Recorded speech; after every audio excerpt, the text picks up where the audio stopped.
Welcome back to social science class. I am your Naveen. In previous class, we were discussing about agriculture, and the majorly I was discussing non-food crops under the rubber, fiber crops, cotton, jute we have spoke, and technological institutional reforms I spoke. Under that, I have given the information you regarding Bhudan and Gramdan, and what is the meaning of bloodless revolution and all those things in today's class. And it is the final part of our agriculture lesson. In this class, we are going to talk about constitution or contribution of agriculture to the national economy, employment, and its output. And I'm going to speak a little about globalization also. As usual, we know the agriculture, it is we can call as it is a backbone of Indian economy, because the many of the 60% of the people and the 60% of what are the GDP was there, more than 60 I can say GDP, which will be we are getting from agriculture. Uh, Agriculture has been the backbone of the Indian economy, though it is share the gross domestic product, that is GDP, has registered, that is dealing travel from we can say after the 1951 onwards. We can say as after the 1951, what are the first 5 years plan has introduced. It has given the space for or the scope for the agricultural development, and it is yet to share the providing the employment opportunities to many people, and it given the scope for the livelihood to the population, which continues to be as a high. According to 2001 census, it is 63% of the GDP what is deriving in India, that's contributed from agriculture, I can say. Moreover, establishing of the Indian Council of Agricultural Research, ICAR. So, other than that, agriculture university has been established, veterinary services, and animal breeding. What are the rearing animals, including the agriculture, that is we are calling as a rearing of animals. It will be the good for the it when we are saying that we are rearing the animals for the purpose of agriculture and all. It gives some, we can say, fertilizers to the this one, and veterinary service has been made, and animal breeding centers that has developed, horticulture development, research and development in the field of meteorology, weather forecast. You can see in the watch when we are saying of the watching social medias. Other than the social medias, I can say as a media, they will be forecast weather next 3 days. It may be raining in our state or some other places, or it is dry. Like that, they are giving the information, and many channels, for example, DD Chandanam or Akashavani, it's giving a information for agriculturists or the farmers, I can say. Raita Mitra program, which is launching. It gives the information about only for the farmers what the crops are introducing nowadays, what are the technological improvements are there, where we can take loans, that are all introduced in nowadays, that help for us to contribute more on GDP of the country. Indian farmers actually, we are facing the big challenge, that is the international competition. So our environment going ahead with the reduction, public investment, agriculture sector, particularly will be having issue in power, irrigation, power, rural roads, market, and mechanization. We are facing many things problem in chief among that irrigation. This one you can see nowadays in India, some of the regions still the farmers are depending on monsoon for irrigation. Agriculture, and the rural areas, road facilities. The when we say the agriculture development, it's need market transportation should be good, right? So rural roads, market, and mechanization, that all under we have to work out in here, and we were working on, the government is working on that. So what is the impact on globalization on agriculture? I may here say the one word, Vasudeva Kutumbakam, the word you might have heard. All word is in one family. Yeah, nowadays we can see the people way to way. We can say as it's we are in our home. Like that, what is a globalization word we are pronouncing? It is after the 1990, we can say, as usual.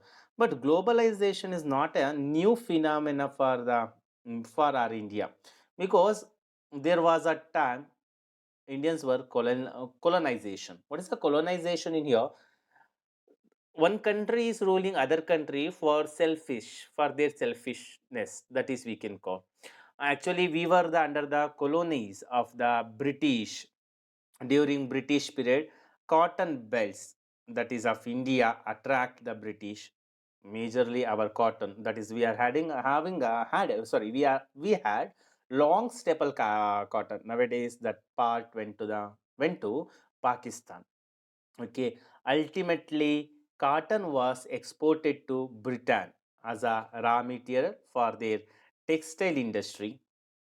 Cotton textile industry in Manchester. What is a Manchester in here means highest producing or the textile industries are located in here.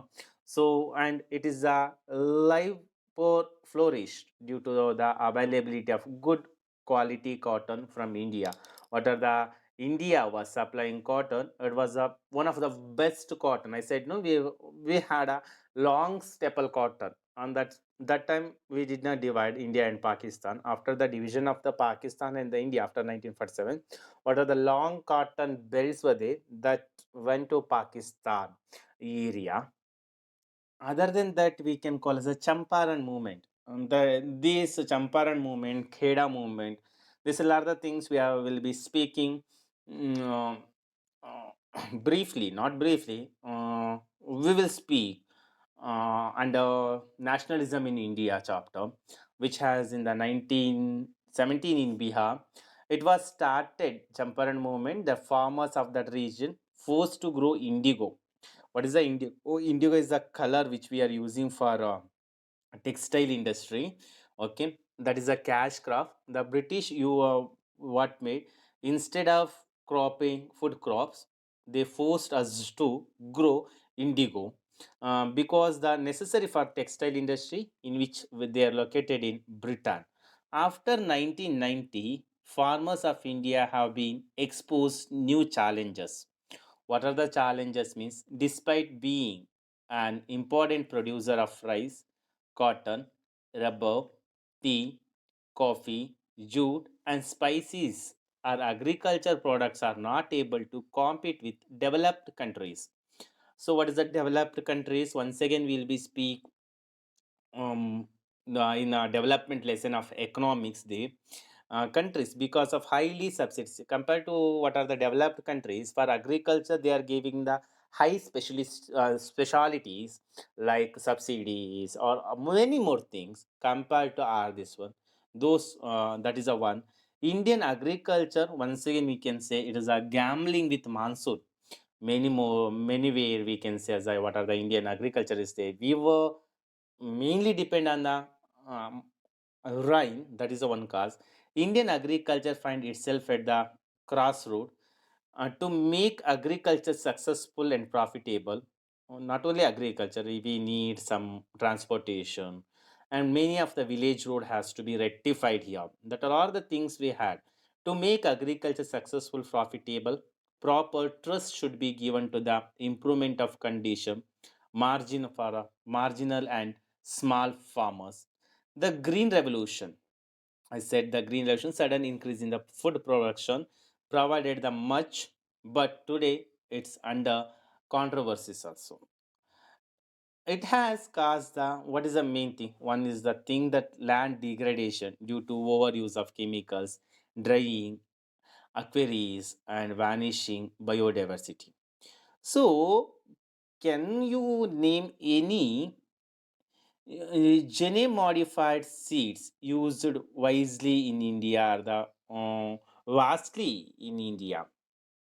So, in fact, of organic farming in much in voyage today because of its practice without factory made chemicals such as fertilizer, pesticide, hence does not affect environment in a negative manner. So genetic, what we are saying, that will be not affecting uh, environment, because in fact organic farming is much in voyage. that is practiced without factory made chemicals such as fertilizers and pesticide. It does not affect the environment in negative manner. India's rural population, about 833 million, it was in 2011, I am speaking, which depends on 250 million, approximately 250 million hectares of agricultural land, and average less than half of hectare per person, we can call. Indian farmers should diversify their cropping pattern. We need to diversify our cropping pattern also from cereals to high value crop. India's diverse climate can be harnessed to grow a wide range of high value crops in here. This is about the agriculture. Thank you for watching video.